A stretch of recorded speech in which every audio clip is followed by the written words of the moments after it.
अगर आपकी इनकम 20 लाख तक है तब भी आपको टैक्स नहीं देना पड़ेगा। कैसे आप कैलकुलेट करेंगे, क्या क्या डिडक्शन मिलते हैं सो दैट आपका 20 लाख के ऊपर 0% टैक्स होगा, ये सारी चीज़ें हम आज के इस वीडियो में डिस्कस करने वाले हैं। नमस्ते दोस्तों, मैं सुमन शर्मा आप सभी का स्वागत करती हूँ आपके अपने चैनल सुमन एजुकेशन हब में। वीडियो में आगे बढ़ने से पहले आप सभी लोग से रिक्वेस्ट है, प्लीज़ इस चैनल को लाइक शेयर सब्सक्राइब कीजिए। और एक और मेरा चैनल है इंग्लिश लैंग्वेज में, जहाँ पे कि मैं अकाउंटिंग का एंड टैक्सेशन का वर्क इंग्लिश लैंग्वेज में सिखाती हूँ। तो प्लीज़ उस चैनल को भी लाइक शेयर सब्सक्राइब कीजिए। चैनल का नेम है सुमन एजुकेशन हब इंग्लिश।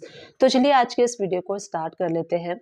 हाल ही में बजट अनाउंस किया गया है 1 फ़रवरी 2025 को, जहाँ पे कि एक बड़ा रिलीफ दिया गया है, बिगेस्ट रिलीफ दिया गया है इनकम टैक्स से रिलेटेड। अगर आपकी इनकम 12 लाख तक है तो आपको 0% टैक्स देना होगा।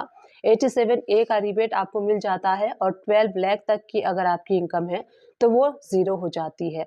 अब जो न्यू स्लैब रेट है उसको भी मैं यहाँ पे डिस्कस कर लेती हूँ। जो न्यू स्लैब रेट है 0 to 4 लाख अगर आपकी इनकम है तो आपको 0% टैक्स देना होता है। 4 to 8 लाख अगर आपकी इनकम है तो वहाँ पे आपको 5%, अगर आप कैलकुलेट करेंगे तो 20,000 होता है। 8 to 12 लाख अगर आप करेंगे तो यहाँ पे 10% होता है और टैक्स होता है 40,000। तो यहाँ पे 12 लाख तक अगर आपकी इनकम है तो टोटल टैक्स बनता है 60,000। और 87A का जो रिबेट आपको न्यू टैक्स रिजिम यानी कि फाइनेंशियल ईयर 25-26 के लिए 60,000 का 87A का रिबेट मिलता है। तो जिनकी भी इनकम 12 लाख तक है उनको ये रिबेट लेने के बाद जो टैक्स है वो 0 हो जाता है। अब जिनकी अबव 12 लाख है यानी कि 12 से 16 है तो 15%, और इसी तरीके से स्लैब रेट बढ़ते जाता है। 16 to 20 है तो 20%, 20 to 24 है तो 25%, एंड अबव 24 लैक्स इनकम है तो 30% आपको टैक्स देना होता है। और कैसे बिजनेस, अगर आप बिजनेस है आपका प्रोफेशन है तो कैसे आपको टैक्स इनकम टैक्स कैलकुलेट करना है, इससे रिलेटेड भी मैंने वीडियोस बनाए हैं। प्रीवियस वीडियो में आप जाके वॉच कर सकते हैं। अगर आप सैलरीड पर्सन हैं तो उस केस में आपको कैसे इनकम कैलकुलेट करना है, इससे रिलेटेड भी मैंने वीडियोस बनाया है, तो आप उसको वॉच कर सकते हैं। अब चलिए जो आज का टॉपिक है उसको हम डिस्कस कर लेते हैं। तो आज मैंने आपको बताया कि अगर आपकी इनकम 20 लाख तक है तो कैसे ये ज़ीरो आपकी इनकम टैक्स बनेगी। सबसे पहले अगर आपकी इनकम रेंटल इनकम है 20 लाख की, तो रेंटल इनकम में आपको स्टैंडर्ड डिडक्शन मिलता है 30% का। तो यहाँ पे रेंटल इनकम आपकी 20 लाख है। अगर 20 लाख का आप 30% निकालते हैं तो 30% होता है 6 लाख, और माइनस करेंगे आप 20 में से 6 तो यहाँ पे आपका 14 लाख जो है वो बचता है। तो जो डिडक्शन आपको स्टैंडर्ड डिडक्शन मिलता है सेक्शन 24A को अगर आप रीड करेंगे तो रेंटल इनकम पे, अगर आपने अपने प्रॉपर्टी को रेंट पे दिया हुआ है और उसके थ्रू आपकी इनकम होती है तो वहाँ पे 30% का आपको डिडक्शन मिलता है। तो यहाँ पे हमारा इनकम जो बच रहा है 14 लाख का मिल रहा है।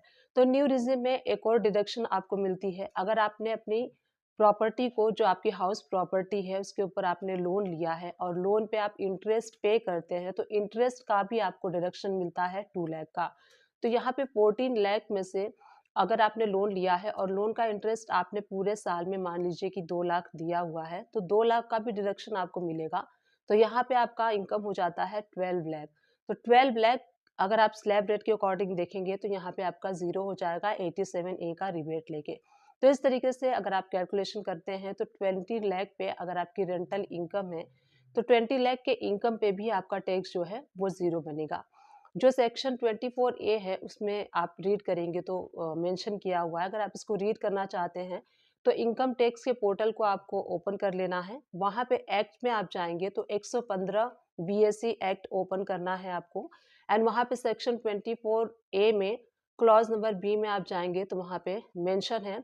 बट किस केस में आपको डिडक्शन नहीं मिलेगा, अगर आपकी हाउस प्रॉपर्टी है और सेल्फ ऑक्यूपाइड है यानी कि आप खुद ही रहते हैं उस प्रॉपर्टी में और आपने उस प्रॉपर्टी पे लोन लिया हुआ है, तब वहाँ पे आपको डिडक्शन नहीं मिलेगा। अगर आपने अपनी प्रॉपर्टी को लेट आउट किया हुआ है और उस हाउस प्रॉपर्टी पे आपने लोन लिया हुआ है तभी आप उसका डिडक्शन, जो 2 लाख रुपीज़ का डिडक्शन है वो आप ले सकेंगे। अगर आप सेल्फ ऑक्यूपाइड यानी कि आप खुद ही उसमें रहते हैं और तब आपने लोन लिया हुआ है और उसका इंटरेस्ट पे कर रहे हैं तब आपको वहाँ पे उसका डिडक्शन नहीं मिलेगा।